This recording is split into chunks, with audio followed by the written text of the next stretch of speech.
नाज़रीन, गजा ने जो जंग लड़ी है वो तारीख में कभी भुलाई ना जा सकेगी। इतनी बर्बरियत और जुल्म हुआ कि तारीख में उसकी कोई मिसाल नहीं मिलती, लेकिन उसके बावजूद हमास जिस तरह से लड़ी है और लड़ रही है, इसको अल्फाज के अंदर बयान नहीं किया जा सकता। नाज़रीन, इंतहाई एक्सेप्शनल, इंतहाई गैर मामूली खबर यह सामने आ रही है कि गजा ने तल अवीव के ऊपर अटैक कर दिया है। जी हाँ, उस तबाह हाल और इंतहाई कमजोर तरीन गजा ने तल अवीव के ऊपर अटैक कर दिया है। लॉन्ग रेंज रॉकेट्स के साथ गजा से तल अवीव के ऊपर अटैक किया गया है। और ये इतनी बड़ी बात है कि 16 महीनों की बर्बरियत के बावजूद जब गजा के ऊपर इतनी बमबारी की गई है कि दुनिया की तारीख में कोई मिसाल नहीं मिलती कि जैसे एक छोटे से इलाके के ऊपर इतने बम गिराए गए हों। गजा मुकम्मल तौर पर मलबे का ढेर इस वक्त बन चुका है, लेकिन उसके बावजूद गजा के पास आज भी लॉन्ग रेंज रॉकेट्स मौजूद हैं और उन्होंने तल अवीव को हिट किया है। और इजराइल का जो एयर डिफेंस है वो इसको रोक भी नहीं सका है, इंटरसेप्ट भी नहीं कर सका है। और तल अवीव के अंदर धमाके हुए हैं, सेंट्रल इजराइल के अंदर इस वक्त धमाके हुए हैं। इजराइल की आर्मी 16 महीनों, यानी इन रॉकेट्स ने बताया है कि इजराइल की आर्मी 16 महीनों के बाद भी हमास को शिकस्त नहीं दे सकी है। इजराइल मगरे में ये कहता है कि उसने हमास को शिकस्त दे दी है, लेकिन सारे इस बात को जानते हैं कि हमास को शिकस्त नहीं हुई है। और इस तरह के रॉकेट्स जो तल अवीव को जाकर टकराते हैं वो पूरी दुनिया के सामने इस बात का इजहार होते हैं कि हमास अभी भी मौजूद है। और आप देखिए कि 16 महीनों की इस जेनोसाइड के बाद आज भी इजराइल का जानी नुकसान वहां पर हो रहा है। और गजा के पास जो फायर पावर है, फायर पावर वो आज भी उनके पास मौजूद है। और अमेरिका, यूरोप, अरब दारुल हुकूमतों में इस हमले को बहुत गैर मामूली देखा जा रहा है। एक चौंका देने वाला हमला है, एक मिलिटरीली एक मोजज़ा है कि भाई अच्छा अभी भी मतलब उसने पूरी तरह से जो इजराइल की मिलिट्री परफॉर्मेंस है और जो उसकी सारी मिलिट्री कैंपेन है, उसकी जो मिलिट्री की पावर है उसको पूरी तरह से एक्सपोज किया है। एक नाकाबिले तस्खीर आर्मी कहा जाता है इजराइल की आर्मी को, और उस नाकाबिले तस्खीर आर्मी का जो तस्वुर है वो हमास और रेजिस्टेंस ने जमीन के अंदर गाड़ दिया है कि ये वो आर्मी है जिसको हराया जा सकता है। और साथ रेजिस्टेंस ने बताया कि असली जंगजुओं से लड़ने वाली ये आर्मी नहीं है, बल्कि ये सिर्फ किससे लड़ती है, ये औरतों और बच्चों के साथ लड़ती है। और इसकी जो एयरफोर्स है वो सिर्फ और सिर्फ औरतों और बच्चों के ऊपर बम गिराकर फिर इतराता है इजराइल कि देखो उन्होंने को बहुत बड़ा मार्का मार लिया है। 2 लाख फलस्तीनियों को शहीद करने वाला ये इजराइल, मिलिटरीली उसकी क्या पावर है वो इस वक्त सबके जो है वो सामने आ चुकी है। मगरबी मीडिया की इस वक्त ये सबसे बड़ी हेडलाइन बनी हुई है कि लॉन्ग रेंज रॉकेट्स गजा से फायर हुए हैं। खुद इजरायली मीडिया चौंका हुआ है, सकते के अंदर है इजरायली मीडिया कि ये क्या हुआ है कि वहां से लॉन्ग रेंज रॉकेट्स। और आपको पता है last time long range rockets Gaza से कब फायर हुए थे? लास्ट दिसंबर में। जी हां, दिसंबर 2023 के अंदर जो लॉन्ग रेंज रॉकेट्स हैं वो फायर हुए थे। और आपको पता है कब? 31 दिसंबर को, जब जो है ना न्यू ईयर सेलिब्रेशन होने जा रही थी, तो उस वक्त गजा से लॉन्ग रेंज रॉकेट्स फायर हुए थे। जब इधर से इन्होंने फायरवर्क्स छोड़े, कोई 1-8 मिनट का फर्क था, तो साथ ही लॉन्ग रेंज रॉकेट्स उधर से आए। तो पहले इनको लगा कि ये तो फायरवर्क्स हो रहे हैं, बाद में वो सायरन बजे और धमाके हुए तो इनको पता चला नहीं, गजा से हमला हो गया है। Last time long range rocket जो है वो दिसंबर 2023 के अंदर आए थे, और अब दिसंबर 2020 1 साल के बाद ये रॉकेट जो है वो फायर हुए हैं। तो एक लंबी जंग के लिए हमास ने ऑलरेडी अपने आप को पोजीशन कर लिया था, और लंबी जंग में आप अपने रिसोर्सेज बचा के रखते हैं, वो पूरी तरह से इसके लिए तैयार थे। देखे ना कि उन्होंने अपने सारे रिसोर्सेज जाया नहीं किए। इन लॉन्ग रेंज रॉकेट्स से दुनिया को बताना मकसद है कि जो इजराइल मियानिया बनाता है कि उसने हमास को शिकस्त दे दी है, किसी तौर पर उसने हमास को शिकस्त नहीं दी है। उसने जो भी किया है गजा में सिर्फ और सिर्फ सिविलियंस को टारगेट किया है। और अगर सिविलियंस को टारगेट करने के ऊपर कोई मुल्क उतर आए, अगर कोई सुपर पावर उतर आए, तो उसको फिर रोका नहीं जा सकता है। लेकिन सिविलियंस को टारगेट करने वाला कभी फातह नहीं हो सकता है, उसको कोई फातह जो है वो नहीं मानता है। इस बारे में हम तफसीली बात करेंगे। इजरायली मीडिया क्या जो रिएक्शन है वो भी आपके सामने रखेंगे। दूसरी तरफ ईरान और चीन की इंतहाई गैर मामूली मुलाकात हुई है, बहुत ज्यादा अहमियत इसको दी जा रही है। बड़ी कंप्रीहेंसिव मुलाकात हुई है जिसमें गजा, लेबनान, शाम, यमन, एक एक मुल्क अलग अलग से डिस्कस हुआ है, और पूरा मिडिल ईस्ट जो है वो अलग अलग से डिस्कस हुआ है। ईरान का जो न्यूक्लियर प्रोग्राम है वो डिस्कस हुआ है, ईरान के ऊपर जो हमला होने वाला है वो डिस्कस हुआ है, शाम में टर्की, इजराइल, अमेरिका, वो जो सारे फैक्टर्स हैं वो यहां पर डिस्कस हुए हैं। और चीन ने एक स्ट्रॉन्ग पोजीशन ली है। ये बड़ी गैर मामूली और मल्टी डायरेक्शनल मुलाकात हुई है, तवील मुलाकात, और एक एक चीज को डिस्कस किया गया है। اور یہاں پر ٹرمپ کے آنے سے پہلے بھی چین نے یہ ملاقات کی ہے. اس کے اس طرح بھی معنی بنتے ہیں کہ ٹرمپ جو ہے وہ تو ایران کو نشانے کے اوپر لینے جا رہا ہے, ایران کے اوپر پریشر بڑھانے جا رہا ہے, سینکشن مزید لگنے جا رہی ہیں ایران کے اوپر. تو چین نے ایران کے ساتھ یہ ملاقات کر کے اور ساتھ اسٹریٹجک پارٹنرشپ کا اعلان کر کے ٹرمپ انتظامیہ کو بھی میسج دیا کہ چین ایران کے ساتھ کھڑا ہے, اور چین نے مڈل ایسٹ کو بھی یہ میسج دیا ہے کہ چین ایران کے ساتھ کھڑا ہے, اسرائیل کو بھی یہ میسج دیا گیا ہے. تو یہ بڑی غیر معمولی آفٹر ڈیکیڈز اس لیول کی ملاقات ہوئی ہے. اس بار بات کریں گے سیریا میں بہت بھیانک صورتحال ہے. اسرائیل جو ہے وہ سویلینز کے اوپر گولیاں چلا رہا ہے, اور جس طرح لوگوں نے گھروں میں اسلحہ رکھا ہوتا ہے, کوئی بھی اگر سویلین اسلحہ جس کے پاس ہے اس کو وہ شوٹ کر رہے ہیں. یہ شام کے اندر اس وقت یہ شام کے لوگوں کو نیا تحفہ جو ہے وہ انہوں نے دیا ہے. ڈنمارک سے کیا خبر سامنے آ رہی ہے؟ دنیا میں ایک کے بعد ایک کرائسس جنم لے رہا ہے, کچھ پتہ نہیں ہے کہ کل کا دن کیا ہوگا. ڈنمارک یہ کہہ رہا ہے کہ رشیا ان کے اوپر اٹیک کرنے جا رہا ہے. اب یہ ڈنمارک وہی ہے جس کے زیر انتظام گرین لینڈ ہے, جس کو ٹرمپ نے خریدنے کا اعلان کیا ہے, اور ڈنمارک نے اس کے بعد بڑا سخت رد عمل دیا ہے کہ یہ کبھی بھی ہم یہ ہونے نہیں دیں گے. تو ایک طرف امریکہ ہے, دوسری طرف آج ڈنمارک یہ کہہ رہا ہے کہ انہوں نے خوراک ذخیرہ کرنا شروع کر دی ہے, کیونکہ کسی بھی وقت رشیا ڈنمارک کے اوپر اٹیک کر سکتا ہے. تو یہ ایک کے بعد ایک کرائسس جو ہے وہ جنم لے رہا ہے اور ملکوں کو ڈریگ کر رہا ہے. حکومتیں ہل رہی ہیں, پورے جو ملک ہیں وہ ہل رہے ہیں. تو یہ تمام تفصیلات جو وہ آپ کے ساتھ شیئر کریں گے. آغاز ناظرین غزہ سے کرتے ہیں, جہاں پر ایک بہت غیر معمولی اٹیک ہوا ہے جس کے امپیکٹس بہت بڑے ہیں. غزہ ناظرین اس وقت پوری دنیا کے انسانوں کی جو دعائیں ہیں وہ غزہ کے ساتھ ہیں, اور ان پر جو ظلم ہوا ہے اور جو ہو رہا ہے, پوری دنیا ندامت اور شرمندگی اور رنج اور غم کے اندر ہے کہ یہ غزہ کے معصوم لوگوں کے ساتھ کیا ہو رہا ہے. جہاں پر سپر پاورز نے اپنے جبر کی, اپنی طاقت کی انتہا کی ہے, کہ ان کی جتنی بھی طاقت تھی, جتنا وہ ظلم کر سکتے تھے, کوئی انتہا جو تھی اس انتہا سے بھی وہ آگے گزرے ہیں. لیکن جس طرح سے حماس لڑی ہے, جس طرح سے اسرائیل کی اس فوج کا جو ہے وہ سامنا کیا ہے, وہ انبلیویبل ہے. اور اسرائیل کی جو ایک بنا ہوا تھا, ایک امیج بنا ہوا تھا کہ اسرائیل کی آرمی جو ہے نا وہ ایک ایسی ہے کہ جس کو کوئی شکست نہیں دے سکا, وہ سب سے بڑا کام یہ کیا ہے. پورا جو ریجن ہے, پورا جو اسلامک ورلڈ ہے, وہ اس بات کو مان چکا تھا کہ اسرائیلی آرمی سے نہیں لڑا جا سکتا ہے, لیکن حماس نے اور ریزسٹنس نے اس امیج کو پوری طرح سے پاش کیا. یہ ان کا سب سے بڑا کارنامہ ہے. اس میں 5000 سے زیادہ آفیسرز جو ہے وہ زخمی ہوئے ہیں, اور ہزاروں کی تعداد میں, یعنی 50,000 70,000 80,000 اس طرح کی رپورٹس ہیں جو ڈسیبل ہوئے ہیں, جو نشانہ بنے اور مکمل معذور ہو چکے ہیں.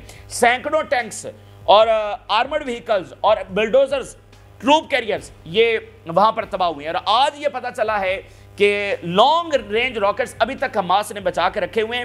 دنیا کی بدترین بمباری اور زمینی آپریشن, 16 مہینوں کے زمینی آپریشن کے باوجود یہ بچا کر رکھے ہوئے ہیں. اور ذرا ہیڈ لائن اب ہم آپ کے سامنے رکھنے جا رہے ہیں, اور اسرائیلی میڈیا کا ریئیکشن جو ہے وہ آپ کو بتائے گا کہ یہ کتنی بڑی بات ہے. اور یہ یوں ہی سمجھیے جب ایک چیونٹی ہاتھی کو گرا دے تو اس کو کیسے آپ دیکھیں گے, تو یہاں پر چیونٹی نے ہاتھی کو گرایا ہے. ذرا ہیڈ لائنز 5-7 دیکھیے. اسرائیلی media, in a surprising and exceptional move, long range rockets were launched from بیت حنان northern Gaza, جہاں پر سب سے پہلے اسرائیلی فوجیں داخل ہوئی تھیں, جہاں پر سب سے زیادہ بمباری ہوئی ہے, جس کا محاصرہ پچھلے 2 مہینوں سے زیادہ کا ٹائم ہو گیا ہے, شمالی غزہ. وہاں سے یہ لانگ رینج راکٹس فائر ہوئے ہیں. Loud explosions heard in central region Tel Aviv metropolitan area. زوردار دھماکے تل اویو کے اندر, وہاں سے لانگ رینج میزائل آئے, اور اسرائیل کا جو جدید ترین ایئر ڈیفنس ہے وہ غزہ سے آنے والے راکٹس کو نہیں روک سکا ہے. Violent explosion was heard in the central Israel. اس کے ساتھ ساتھ سینٹرل اسرائیل میں بہت وائلنٹ ایکسپلوژن سنے گئے ہیں. Siren sound in number of regions, details still under investigation.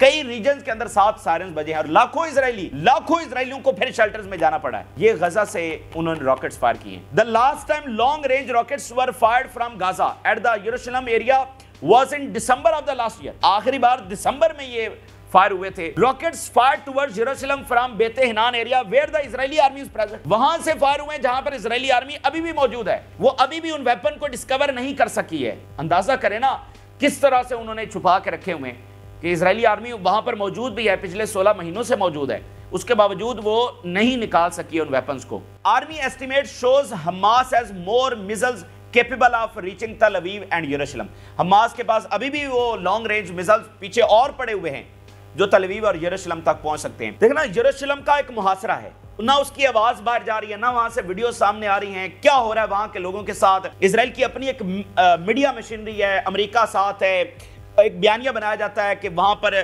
जो है ना हमास को शिकस्त हो गई है, फलां हो गया है। तो गजा कैसे बताएगा कि हमास को शिकस्त नहीं हुई है? क्या वो मीडिया पर आकर बताएंगे? मीडिया तो नहीं है, मीडिया तो खत्म हो गया वहां पर, कैसे बताएंगे दुनिया को? और अगर कोई बयान भी देंगे तो बयान कौन उनका सुनता है? जरा इसको टेक्निकली समझिए, ये लॉन्ग रेंज रॉकेट्स की अहमियत क्यों है? वेस्ट वो बात मानता है जो इजराइल कहता है। वो क्या अबू बैदा की स्टेटमेंट मानेंगे कि वो कहें कि नहीं नहीं हमास को शिकस्त नहीं हुई है? तो वो तो इजराइल कहेगा ना कि भाई हमने 70% हमास को हरा दिया है। अमेरिका भी यही कहता है, जो इजराइल कहता है अमेरिका वही कहता है ना। तो अमेरिकी और मगरबी मीडिया किसका बयान चलाएगा? लेकिन जब यहां से लॉन्ग रेंज रॉकेट्स जाते हैं, तल अवीव में हिट होते हैं, तो वो जो सारा उनका बयानिया है वो जबरदस्त हो जाता है। और ये साबित करना कि इजराइल इसमें मिलिटरीली हारा है, ये बहुत जरूरी है, ठीक है ना। यही सब कुछ है, इजराइल को ये साबित करना और इसको एक्सपोज करना कि ये उसकी मिलिट्री पावर है, ये इसकी बहुत अहमियत है। तो ये लॉन्ग रेंज रॉकेट्स उन्होंने इसलिए बचा कर रखे हुए हैं और इजरायली आर्मी उसको अभी तक ढूंढ नहीं सकी है और हमास को खत्म नहीं कर सका। हमास खत्म हो जाती तो क्या ये लॉन्ग रेंज रॉकेट्स खुद ब खुद फायर हो जाते? बिल्कुल नहीं। और फिर अभी इजरायली आर्मी ने इवैक्यूएशन ऑर्डर जारी कर दिए हैं उस बैत हनान और जबालिया के इलाके से। कितने इवैक्यूएशन ऑर्डर जो है वो जारी करेंगे आप जरा अंदाजा करें। पिछले कुछ घंटों के अंदर इजराइल ने 2 हॉस्पिटल्स को मुकम्मल जला के राख किया है। 2 बहुत बड़े हॉस्पिटल, एक इंडोनेशियन और एक कमाल अदवान हॉस्पिटल है। इजरायली फौज इन दोनों हॉस्पिटल्स में घुसी है। वहां पर सैकड़ों पेशेंट्स थे जो बड़ी क्रिटिकल कंडीशन के अंदर थे, उनको जबरदस्ती वहां से निकाला गया है, वहां से बाहर किया गया है और दोनों हॉस्पिटल्स को जला दिया गया। और ये कब जलाया गया है? आपको पता है कि स्टेट डिपार्टमेंट से कल ये स्टेटमेंट जारी हुई थी, अमेरिकी स्टेट डिपार्टमेंट से, कि हमास हॉस्पिटल्स को एज अ शील्ड इस्तेमाल कर रही है। ये कल अमेरिका ने इतनी अफसोसनाक स्टेटमेंट जारी की। उसके बाद ये इजराइल 2 हॉस्पिटल्स में जाकर उसने सबको आग लगा दी, पूरे हॉस्पिटल को, 2 हॉस्पिटल्स को जला दिया है। और जख्मी जो बड़ी क्रिटिकल कंडीशन के अंदर थे, जो शायद अब शहीद हो जाएं, उनको वहां से जबरदस्ती जो निकाला गया है। ये इस तरह का जुल्म कर रहे हैं, मतलब कोई हद होती है ना, उस हद से भी ये पार हो चुके हैं। औरतों और बच्चों के साथ जिस तरह इन्होंने मजालिम ढाए हैं, तो हमास ने साबित किया है कि ये वो आर्मी है जो सिर्फ औरतों और बच्चों के साथ लड़ सकते हैं। तो बात नाज़रीन पता है क्या है? ये सारी चीज़ आपके सामने रखने के बाद बात नाज़रीन ये है कि अगर आज से 2 माह बाद, 6 माह बाद, 1 साल के बाद अगर गजा के ऊपर बिलफर्ज मुकम्मल कब्जा हो जाता है और हमास मुकम्मल तौर पर खत्म हो जाती है, तो क्या आप ये कहेंगे, क्या दुनिया ये कहेगी कि फ़लस्तीन हार गया है? नहीं, असल में ये पूरी इंसानियत हारी है। ये जंग फ़लस्तीन की नहीं है, ये दरअसल पूरी इंसानियत की जंग है। अगर आज मुझे बताइए इंसानियत गजा के साथ खड़ी होने के लिए नहीं आएगी, तो कल को ये इवल पावर जो है, ये जो जालिम ताकत है, क्या ये बाकी दुनिया में अपना फसाद नहीं फैलाएगी? क्या ये बाकी दुनिया में जुल्म नहीं ढाएगी? तो आज इसका निशाना फ़लस्तीन है, तो कल को कोई और होगा। फ़लस्तीन ने तो अपना सब कुछ जो है वो कुर्बान किया है। और अगर फ़लस्तीन हारा है तो वो तो 1917 से हारा हुआ है, जब फौजें यरूशलेम में दाखिल हुई थी। अगर फ़लस्तीन हारा है तो फिर वो 1917 से हारा हुआ है। तो असल नज़रिया ये है इस जंग को देखने का कि फ़लस्तीन ने कमज़ोर होते हुए भी, ऑक्युपाइड होते हुए भी इजराइल के खिलाफ इतनी बड़ी जंग लड़ी है। उनके हज़ारों फौजियों को मारा और नुकसान पहुंचाया और हज़ारों को जो आप देखेंगे डिसेबल किया। इतनी बड़ी जंग लड़ी और आज भी वो सर्वाइव कर रहे हैं।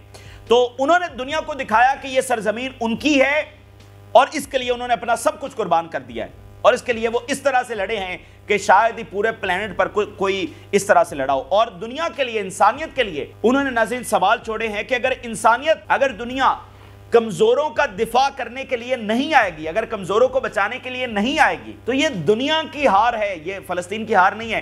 क्योंकि कमजोर तो कोई भी हो सकता है। आज फ़लस्तीन कमजोर है तो कल इन जैसी ताकतों के सामने कोई और कमजोर होगा। आप ये देख रहे हैं ना कि फ़लस्तीन के बाद मामला लेबनान तक पहुंचा हुआ है, लेबनान से शाम, शाम से इराक, इराक से यमन। तो कल को कोई भी कमजोर हो सकता है, कोई भी इनके जुल्म और फसाद और जबर और जेनोसाइड का निशाना बन सकता है।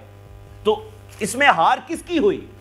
हार इंसानियत और पूरे प्लेनेट और पूरी दुनिया की हुई, जो कमजोरों का दिफा करने के लिए नहीं आ सकी है। और अगर आप एक बड़ी अजीब सी बात आप इसके ऊपर गौर करें तो फ़लस्तीन को हारा हुआ कहना दरअसल फ़लस्तीन की ह्यूमिलिएशन करना है। यानी कोई कंपैरिजन है इजराइल और फ़लस्तीन की ताकत का? کوئی یہاں پر کوئی کمپیریزن نہیں بنتا ہے. وہ تو آلریڈی ایک آکوپائڈ ایریا ہے. تو اسرائیل بھی تو یہی کرتا ہے. وہ کہتا ہے دیکھو میں نے فلاں کے ساتھ یہ کیا, فلاں کے ساتھ یہ کیا. اسی بات کے اوپر تو اتراتا ہے, کمزوروں کو, مرے ہوئوں کو اور مار کر اس بات کے اوپر اتراتا ہے کہ دیکھو میں نے یہ کیا, میں نے وہ کیا. دیکھو تو یہ تو ہیوملیٹ کرنا ہے ان کو. وہ بندوقوں کے ساتھ F-35 کے ساتھ ٹکرا گئے. جو جنگجو ہیں غزہ کے, وہ کلیشنکوفوں کے ساتھ F-35 سے ٹکرائے ہیں. F-35 بھی ان کو ختم نہیں کر سکے ہیں. تو یہ کوئی طاقت کا کمپیریزن بنتا ہے؟ ادھر ٹینکس ہیں, ان کے پاس ایک ٹینک بھی نہیں ہے.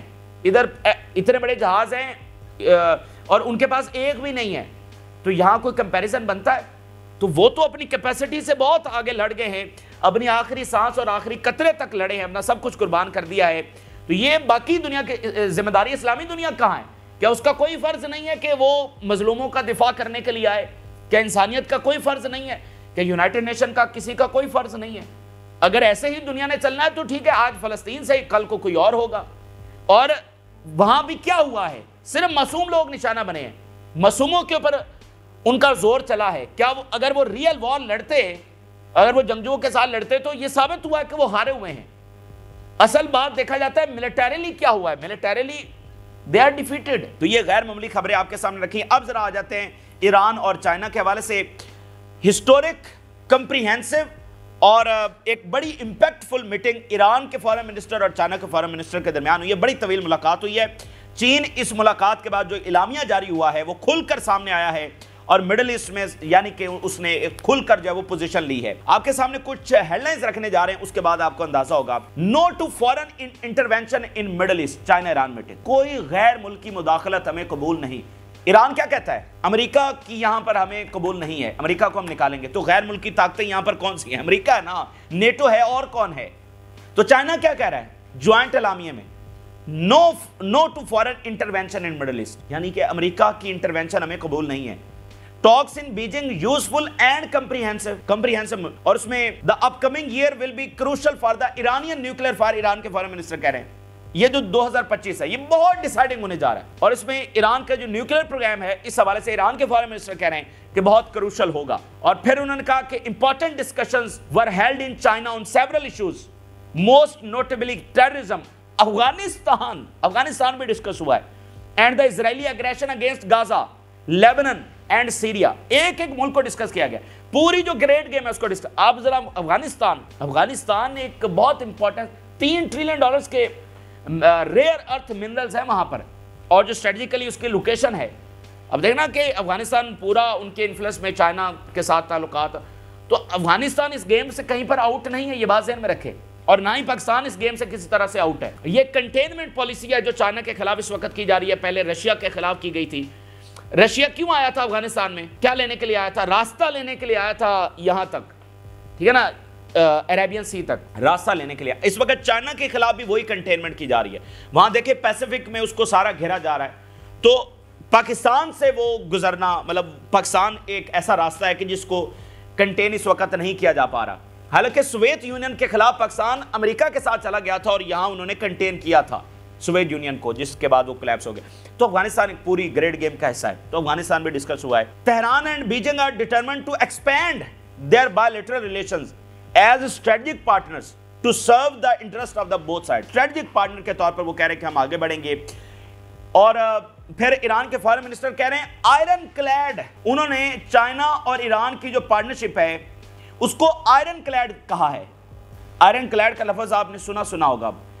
امریکہ اسرائیل کے بارے میں آئرن کلیڈ کمٹمنٹ کہتا ہے, آئرن کلیڈ. اور یہاں پر iron clad China and Iran ہو گئے ہیں. Iran and China are determined more than ever to uphold the rule of law and preserve stability. یہ تاریخ میں سب سے زیادہ یہ وہ موقع ہے کہ جب ہم بہت زیادہ ایک دوسرے کے ساتھ انگیج ہیں اور ڈٹرمنڈ ہیں. And Middle East its future and destiny should be determined by its own people.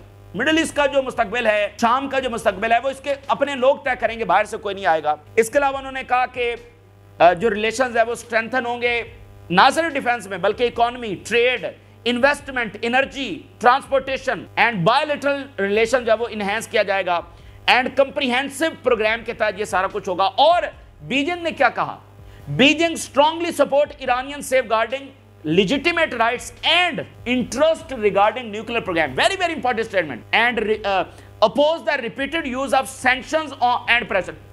चीन खड़ा हो गया ईरान के साथ, चीन पूरी तरह से ईरान के साथ खड़ा हो गया। वो कह रहे हैं इकोनॉमी, ट्रेड, ट्रांसपोर्टेशन, एक एक चीज में, डिफेंस, स्ट्रेटेजिक कॉपरेशन, और ईरान का जो न्यूक्लियर प्रोग्राम है उसकी, ईरान के जो भी मफादात हैं वो बनाना चाहता है, नहीं बनाना चाहता, जो भी ईरान की पॉलिसी है, वी सपोर्ट इट। ईरान के जो न्यूक्लियर प्रोग्राम से मुतालिक इंटरेस्ट है हम उसको सपोर्ट करते हैं, और ईरान के ऊपर जो सैंक्शंस और प्रेशर है हम उसको अपोज करते हैं। Strongest ever statement from China for Iran. तो ये मल्टी डायरेक्शनल मैसेज है, मतलब कंप्रीहेंसिव मुलाकात। अमूमी मुलाकात क्या होती है कि जी सीरिया पर मुलाकात हो गई, ये वो नहीं है। ये नए दौर का आगाज है जिसमें एक एक मुल्क, ग्रेड गेम, पूरा मंजरनामा जो है वो समझ ले डिस्कस हुआ है, मशरिक से मगरिब समझ ले डिस्कस हुआ है, खासकर मिडल ईस्ट। अब ये जो स्टेटमेंट यहां से आ रही है, ये इजराइल को भी मैसेज है, ये अमेरिका को भी मैसेज है, ये नेटो को भी मैसेज है, और ये टर्की को भी मैसेज है। आप देखें, इजराइल हमला करना चाहता है, इजराइल और अमेरिका दोनों हमला करना चाहते हैं ईरान पर, और चाइना क्या कह रहा है, वो तो ईरान के साथ खड़े। ट्रंप आकर पाबंदियां लगाना चाहता है, प्रेशर डालना चाहता है, सैंक्शंस लगाना चाहता है, और चाइना क्या कह रहा है, हम तो अपोज करते हैं। और यहां टर्की, मतलब शाम की बात है ना, वो कह रहे हैं हम किसी फॉरेन मुदाखलत को सपोर्ट नहीं करते। तो यहां, और फिर अरब वर्ल्ड का जो गारंटर है वो कौन है, सऊदी अरेबिया, और ईरान का गारंटर कौन है, चाइना। तो उन्होंने मिडिल ईस्ट के बाकी मालिक को भी पैगाम दिया है कि चाइना ईरान के साथ खड़ा हुआ है, ठीक है। तो ये मल्टी डायरेक्शनल है, और ये बात ज़हन में रखें कि चीन का ऑलरेडी एक रोल है, वो असलहा भी दे रहा है, टेक्नोलॉजी, वो पूरा एक सपोर्ट कर रहा है। रेजिस्टेंस के पास, यमन के पास, हमास के पास, हिजबुल्लाह के पास चाइनीज वेपन्स हैं, वो ऑलरेडी खुफिया तौर पर सपोर्ट कर रहा है। अब ये एक बड़ी शाम से एक भयानक खबर सामने आ रही है। शाम में इजरायली फौज जो है वो जिस सिटीजन के पास असलहा है उसको शूट डाउन कर रही है। The occupation army threatens to shoot even Syrian citizen carrying weapon area in the Quneitra countryside in Syria. ये दमिश्क कह रहा है जी हमारा दोस्त है इजराइल, और वो ये कर रहे हैं, ठीक है, गोलियां चला रहे हैं और मजीद गोलियां चलाने की धमकियां भी दे रहे हैं। बहुत ही भयानक और अफसोसनाक सूरत हाल है। डेनमार्क से गैर मामूली खबर है, मतलब दुनिया अजीब से टाइम से गुजर रही है, और इतने क्राइसिस एक के बाद एक मुल्क ड्रैग हो रहा है। ये सबसे खतरनाक टाइम है, नाजुक टाइम है जिससे दुनिया गुजर रही है, और दुनिया बड़ी जंग की तरफ जा रही है, एक के बाद एक मुल्क निशाना बन रहा है। अब डेनमार्क जो है ना, बहुत इंपॉर्टेंट, बड़ा खूबसूरत और बड़ा अहमियत वाला मुल्क है बाल्टिक सी के अंदर। इसी के ज़ेरे इंतजाम ग्रीनलैंड है, और ग्रीनलैंड की इतनी अहमियत है कि ये जो आर्कटिक रीजन है जिसमें दुनिया के रेयर अर्थ मिनरल्स पड़े हुए हैं, दुनिया के खजाने पड़े हुए हैं, और वहां से अब बर्फ पिघल रही है। दुनिया में, मतलब दुनिया कभी भी आर्कटिक के अंदर नहीं गई है, वहां से खजाने दुनिया ने नहीं निकाले, क्योंकि वहां पर सदियों से बर्फ जमी हुई है। अब वो बर्फ पिघल रही है और वहां पर दुनिया के खजाने हैं, ठीक है। तो ग्रीनलैंड वो वाहिद मुल्क है जो सारे का सारा आर्कटिक के अंदर आता है। कुछ हिस्सा रशिया का आता है, कुछ बाकी मुल्कों का आएगा, फिनलैंड इधर उधर, ठीक है, बाकियों का कुछ कुछ हिस्सा आएगा। ग्रीनलैंड वो है जो सारा का सारा आर्कटिक के अंदर आता है, और डोनाल्ड ट्रंप कह रहे हैं कि हम तो ग्रीनलैंड को खरीदेंगे, और अगर अमेरिका चाहेगा तो वो कुछ भी करेगा, वो डिस्टेबलाइज कर देगा, वो किसी से हमला करवा देगा और कहेगा कि हम तो हिफाजत के नाम के ऊपर जा रहे हैं। उनके लिए कोई ये मुश्किल काम नहीं है, लेकिन ये प्रॉपर एक जंग होगी, ठीक है। तो डेनमार्क को ये सामने, डेनमार्क के जरिए इंतजाम है ना, वैसे एक वहां पर उनका अपना सेटअप भी है, लेकिन ओवरऑल ये डेनमार्क के जरिए इंतजाम है। डेनमार्क के जो प्राइम मिनिस्टर हैं उन्होंने कहा जी रशिया हमारे ऊपर हमला करने जा रहा है, और हमने तो खुराक भी जखीरा करना शुरू कर दिया। The Danish prime minister says she is stockpiling food for fear of Russian aggression. Denmark prime minister warns of Russian threats, calls for strengthen European defence. अब ये तो दुनिया की, मतलब ऐसे कौन से मुल्क की सूरत हाल होती है कि एक तरफ अमेरिका भी हमला करने जा रहा है या मुल्क उसका पूरा छीनना चाह रहा है, भाई जंग ही हो गई ना, तो उधर से रशिया भी अटैक करने जा रहा है, और वो कह रहे हैं हमने तो बाकायदा फूड को जो है वो स्टॉकपाइल करना शुरू कर दिया है। तो बेसिकली ये एक इंटरनेशनल क्राइसिस है, एक के बाद एक मुल्क इसके अंदर ड्रैग हो रहा है, और हम एक बड़ी जंग की तरफ बेसिकली बढ़ रहे हैं। अगर गजा और यूक्रेन की जंग रोक दी जाती है, यहां पर तो जेनोसाइड बेसिकली हो रही है, अगर ये रोक दी जाती है तो बाकी सब भी शायद रिवर्स हो जाए, लेकिन अगर ये नहीं रोके जाते तो बड़ी तेजी के साथ आगे आने वाली दुनिया में तब्दीलियां आने वाली हैं। ट्रंप तो आगाज ही इस बात से कर रहा है कि फलां मुल्क भी लेंगे, फलां कैनाल भी लेंगे, तो ये किस तरह मामला जाएगा। और रशिया के लिए बात ज़हन में रखें, डू और डाई है रशिया के लिए। अगर रशिया यूक्रेन में हारता है تو یہ رشیا کے لیے میں نے آپ کو بتایا ڈو اینڈ ڈائی والا معاملہ ہے، وہ کبھی اس کو قبول نہیں کر سکتے، اور رشیا کی ہار نیوکلیر وار کی صورت میں نکلے گی۔ تو اس لیے بڑے کمپلیکس ٹائم سے دنیا گزر رہی ہے، دیکھتے ہیں آگے یہ معاملات کس طرف جاتے ہیں۔ یہ تازہ ترین تفصیلات ہیں جو آپ کے ساتھ شیئر کی، اپنی رائے ضرور آگاہ کریں۔ جن لوگوں نے چینل کو سبسکرائب نہیں کیا ان سے ریکویسٹ کریں گے کہ چینل کو ضرور سبسکرائب کر لیں تاکہ ہر آنے والی ویڈیو آپ تک پہنچ سکے۔ اللہ حافظ۔